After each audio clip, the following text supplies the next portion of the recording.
It was June of 2008. I had just turned 17 and I was attending a figure skating camp in Colorado Springs, Colorado. Some of the local athletes were having people over at a house. I had always been hyper-focused on skating, so I had never really been to a party before.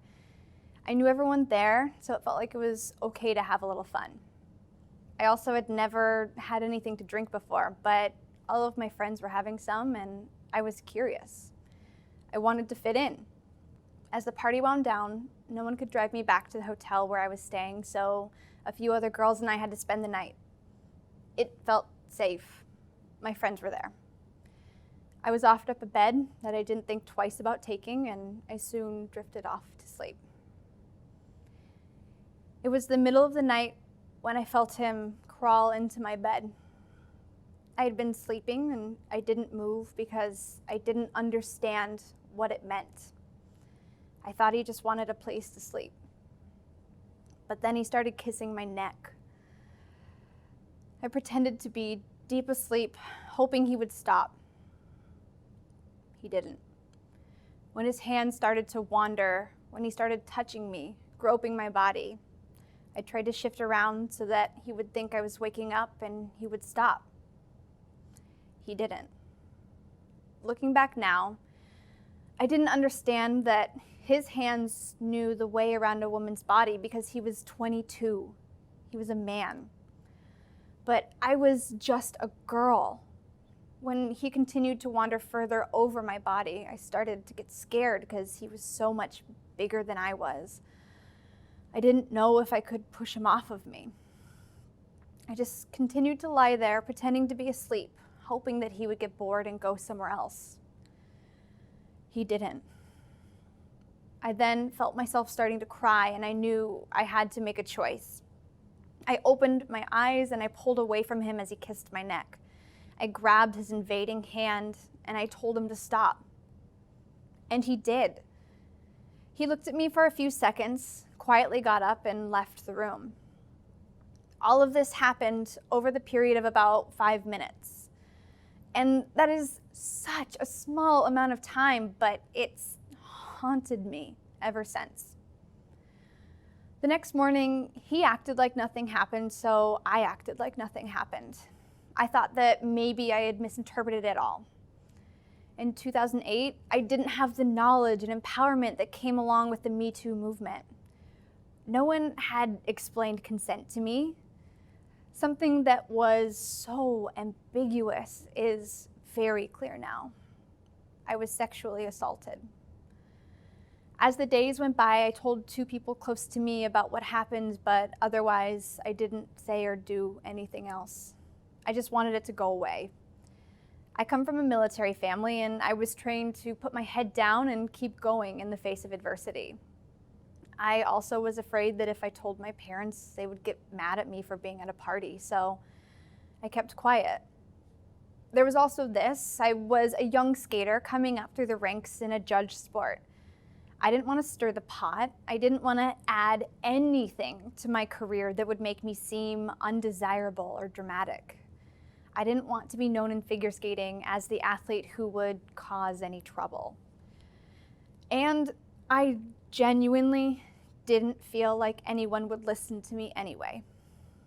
Everyone really liked this guy. I even liked him. How could someone so beloved do such a bad thing? As I think back on it, this is the most important part of my story. Good people can hurt you too. Just because someone is nice, just because they do all the right things, just because they make people laugh, doesn't mean that they are incapable of hurt or abuse. No one is all good or all bad, but the good parts can't justify the hurt that is caused. I now know that regardless of the events of that night, I got into that bed thinking that I was safe to just fall asleep. He was the one who took away that safety. I went into that house just wanting to have fun with my friends. He was the one who shattered all of that.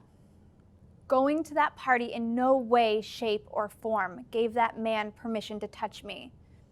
I never once said anything that made him think that it was okay to take control of my body away from me.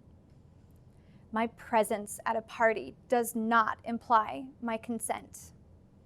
I wish that I could have learned that sooner.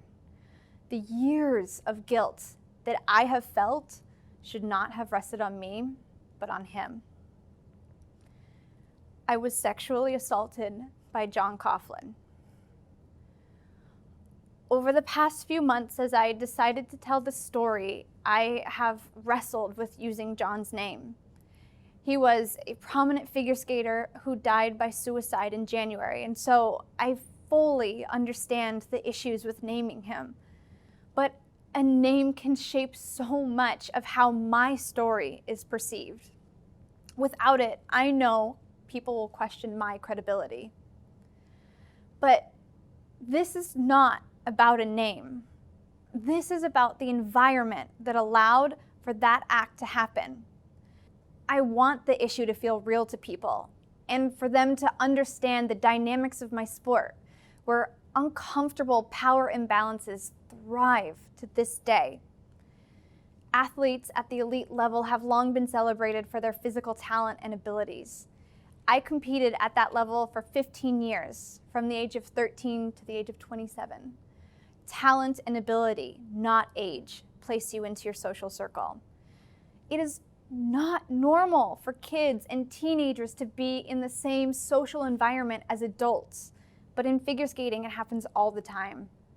13-year-old girls can be on the same international team as 21-year-old men, traveling on the same flights, staying in the same hotels, eating all of their meals together. This year, I watched a phenomenal young superstar, Alyssa Liu, become the U.S. figure skating national champion at just 13. It was in that moment that I knew I had to come forward with my story. I want to make this sport safer for those kids. I went to U.S. figure skating and proposed changes to athlete education and wellness designed to keep these young skaters as safe as possible. The bottom line is, people need to talk more about this. As a 17-year-old in skating, my social world was so small. As a man in his 20s in skating, his social scene was also minuscule, mostly just teenagers competing in the sport. This is a pressure cooker environment that will continue to create uncomfortable and inappropriate, unsafe workplaces unless something is done about it. I want kids to be able to stay kids in this sport. People need to start talking about how to create boundaries. My talent and ability should not have been what defined the people who are around me. I do not see myself as a victim, and I never want anyone else to see me that way either. After that awful night in 2008, I moved on with my life, but I was always confused about what to think of him. He never apologized, and I never asked for an apology. We both moved forward, never acknowledging what he did to me. Coming forward now was a difficult choice to make. I know that there will be people who pick this apart, who criticize and question me. At the end of the day, however, I had to make a choice: to stay quiet or to push forward and demand change in a sport that I love. When I looked at it that way, the decision became crystal clear. I chose to speak up.